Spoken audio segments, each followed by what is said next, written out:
Hey everyone, how's it going? I know it's been a while since I've uploaded any videos, but I've just been so busy with life and work. But today I wanted to talk to you about what makes a great portrait. And if you know your fundamentals, it doesn't matter what tool you pick up, whether it's traditional, pencil, charcoal, oil, or whether it's digital, Procreate, Photoshop, it doesn't matter what tool you use. And today I'm using Artrage. Artrage just came out with its new updated version, Artrage 6, and it's pretty cool. And I found the stock brushes within the program work pretty well to emulate charcoal. And that's what I wanted to get it to do. And I think I was pretty successful at it. So if you're interested, for the price point, this is a great program. The brushes feel like traditional medium. It works easily. They have this lights out desktop kind of work space or workbench that is awesome. You can also dock your palettes to the right and left if you want, which really helps with the organization. But the stock brushes work great. I didn't do really anything to them, and I just saved them and put them in a toolbox so I could get them very quickly. And so if you're interested, again, it's very affordable and it does a great job with traditional media emulation, in this case charcoal. And you can look in the description below for a link to their website in case you want to purchase that.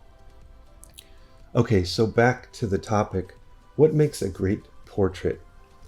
Well, in my opinion, a great portrait has a payoff.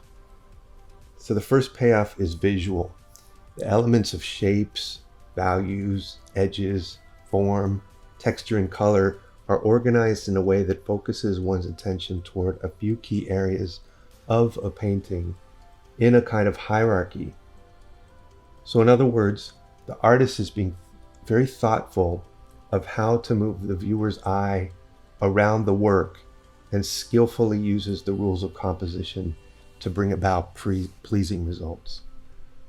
Okay, the second one is one that obviously looks like the person being depicted. If it's a traditional portrait, if it's kind of a bust, it's got great proportion, structure, gesture, anatomy, and lighting, value, and all of it comes together to make the striking illusion of a person or a really uncanny likeness of an individual.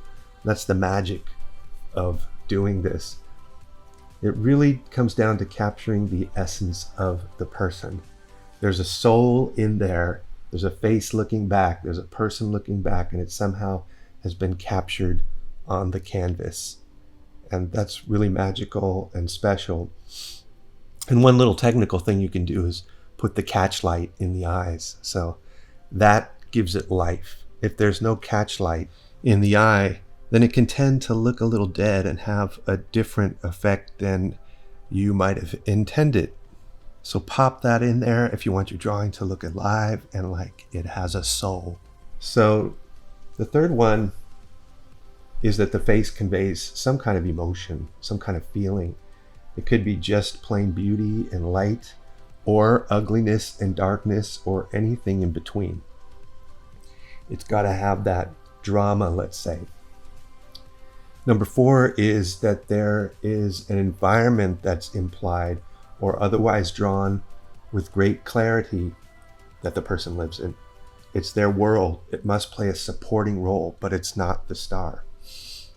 Number 5, clothes and accessories all play a supporting role in telling the story of that person and who they are. So editing is key, just keeping only the essential things in the shots and taking out anything else that doesn't belong or tells the story of that person.